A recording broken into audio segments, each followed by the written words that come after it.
This is chapter 13, objective 9. So let's take a look at how the brain is supplied with blood.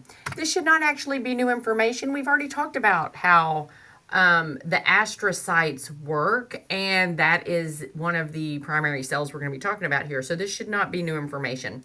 We're going to talk about the blood-brain barrier, which, by the way, is the astrocytes. So the blood-brain barrier is a network of blood vessels and tissues that is made up of closely spaced cells and helps keep harmful substances from reaching the brain. The blood vessels that vascularize the central nervous system possess unique properties termed the blood-brain barrier, which allow these vessels to tightly regulate the movement of ions, molecules, and cells between the blood and the brain.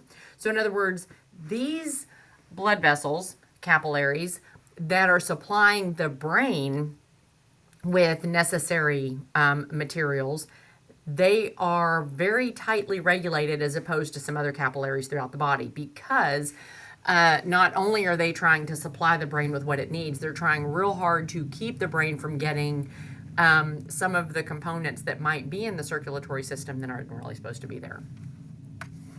The blood-brain barrier lets some substances such as water, oxygen, carbon dioxide, general anesthetics pass to the brain, but it also keeps out bacteria and other substances, pardon me, such as antibiotics and anti-cancer drugs. Now, those are things that we may want to get to the brain. For instance, if we're trying to treat bacterial meningitis, which is something that's going to affect the meninges of the brain where you've got a bacterial infection. You try to give a person antibiotics to treat that bacterial meningitis, and the blood-brain barrier is going to keep that antibiotic from getting to where it needs to go. That's a problem.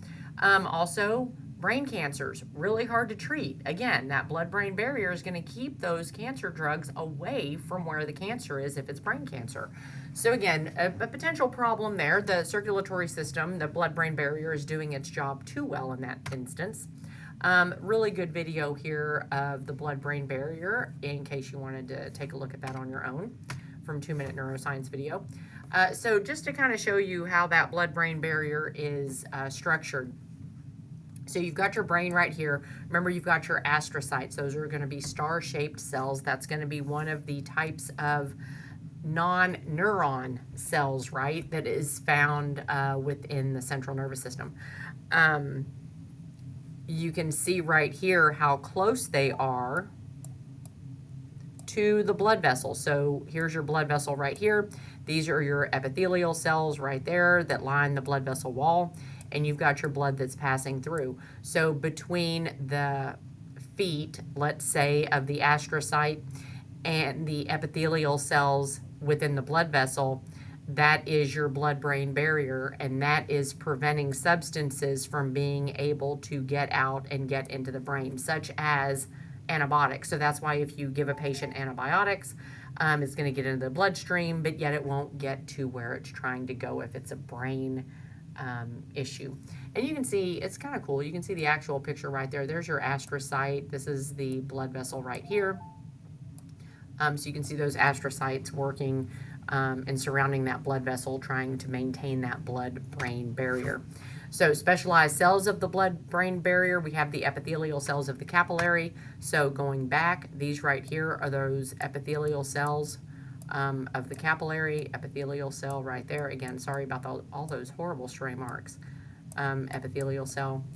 And then your astrocyte. So you got your I said epithelial, I meant endothelial cells.